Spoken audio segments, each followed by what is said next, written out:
بسم اللہ الرحمن الرحیم۔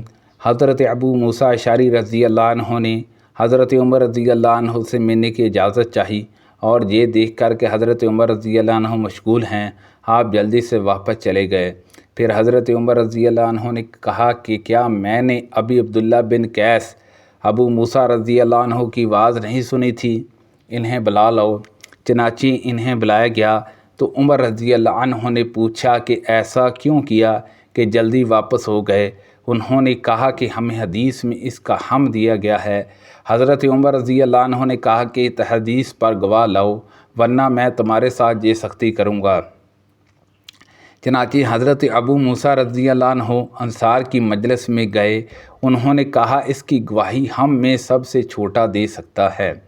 چنانچہ حضرت ابو سعید خدری رضی اللہ عنہ کھڑے ہوئے اور کہا کہ ہمیں دربار نبی سے اس کا حکم دیا جاتا تھا۔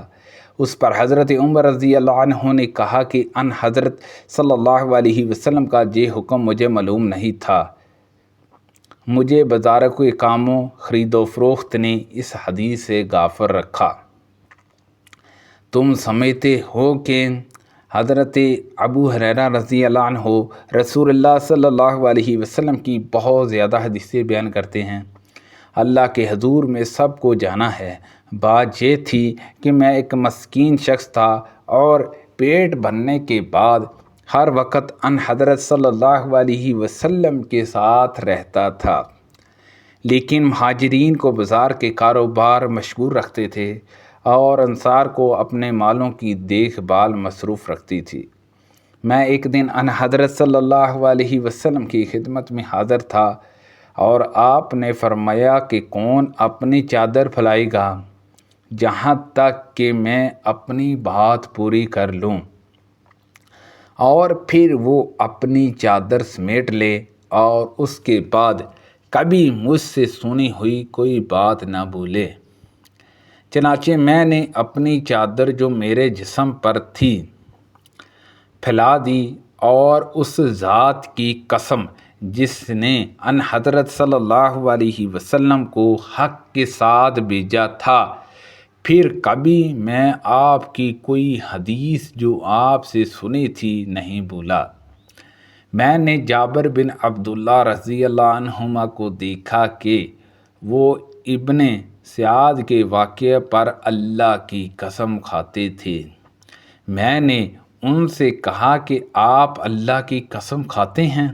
انہوں نے کہا کہ میں نے حضرت عمر رضی اللہ عنہ کو نبی کریم صلی اللہ علیہ وسلم کے سامنے اللہ کی قسم کھاتے دیکھا، اور ان حضرت صلی اللہ علیہ وسلم نے اس پر کوئی انکار نہیں فرمایا۔ رسول اللہ صلی اللہ علیہ وسلم نے فرمایا، گھوڑے تین طرح کے لوگوں کے لیے ہیں۔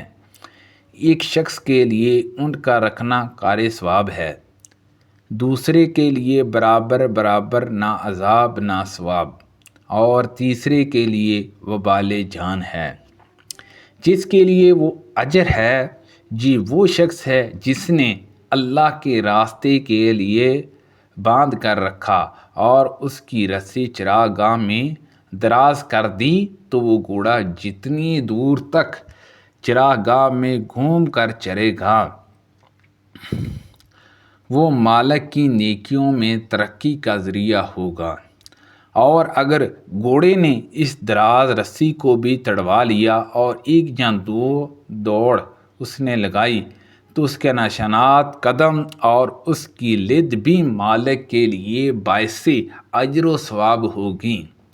اور اگر گھوڑا کسی نہر سے گزرا اور اس نے نہر کا پانی پی لیا، مالک نے اسے پلانے کا کوئی ارادہ بھی نہیں کیا تھا، تب بھی مالک کے لیے یہ اجر کا باعث ہوگا۔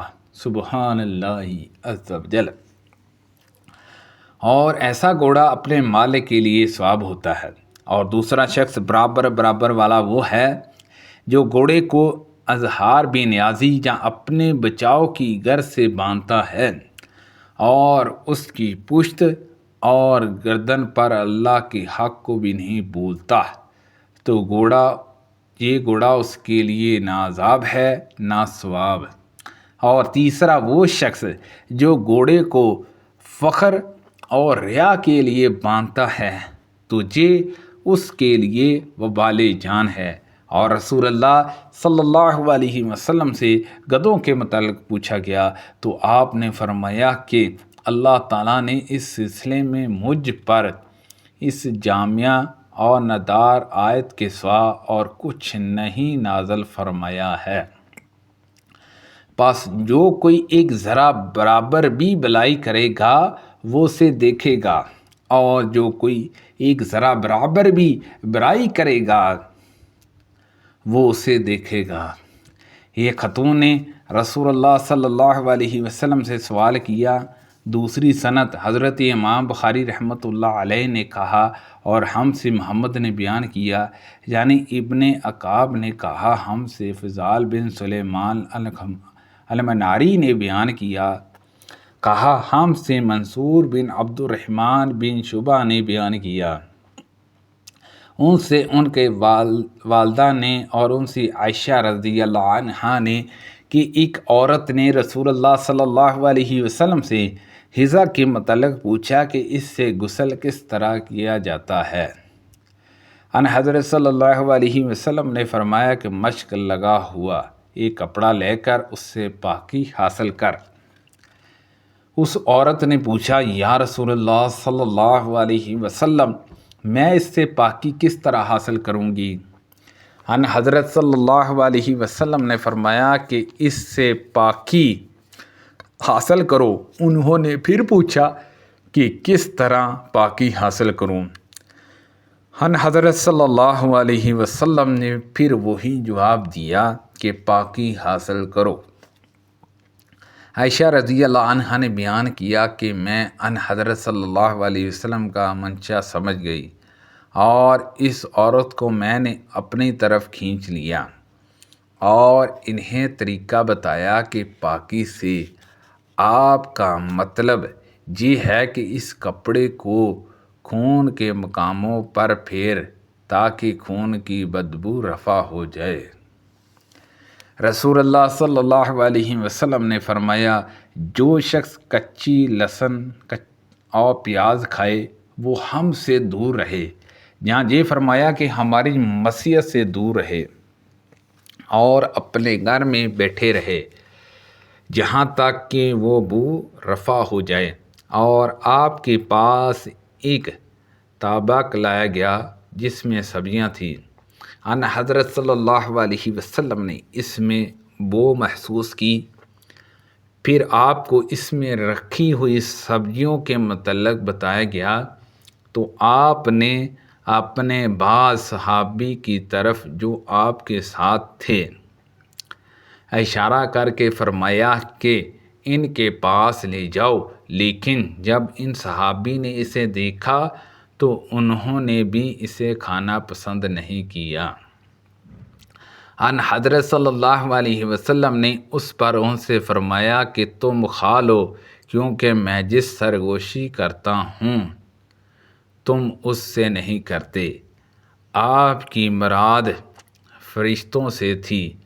سعید بن کثیر بن افجار نے، جو حضرت امام بخاری رحمۃ اللہ علیہ کے شیخ ہیں، عبداللہ بن وہب نے اس حدیث میں یوں روایت کیا کہ ان حضرت صلی اللہ علیہ وسلم کے پاس ایک ہانڈی لائی گئی جس میں ترکاریاں تھیں، اور لجاس ابو صفوان عبداللہ بن سعید امی نے بھی اس حدیث کو یونس سے روایت کیا، لیکن انہوں نے ہانڈی کا قصہ نہیں بیان کیا۔